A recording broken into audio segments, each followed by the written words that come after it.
Smart news کے ناظرین السلام علیکم۔ آپ کو تازہ ترین خبر سے آگاہ کرتے چلیں۔ پاکستان اور چین کا تعلیم کے شعبے میں تعاون اور اہم معاہدہ کرنے کا فیصلہ۔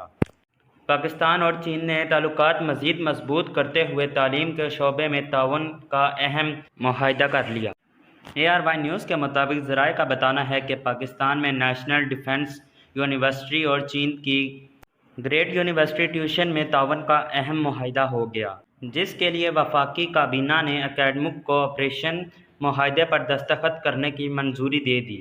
ذرائع کے مطابق وفاقی کابینہ سے وزارت دفاع کی سمری کی سرکولیشن کے ذریعے منظوری لے لی گئی ہے۔ وزارت تعلیم و تربیت اور HAC نے بھی معاہدے کی حمایت کی۔ وزارت قانون انصاف سے معاہدے کے مسودے کی توثیق کروا لی گئی۔ معاہدے کے تحت تعلیم، اکیڈمک اور تحقیق کے شعبے میں تعاون ہوگا۔ آج کے لیے اتنا ہی۔ جاتے جاتے آپ سے گزارش ہے میرے چینل کو سبسکرائب کریں، دیے گئے بیل آئیکن کو دبائیں اور کمنٹ میں اپنی رائے کا اظہار ضرور دیں۔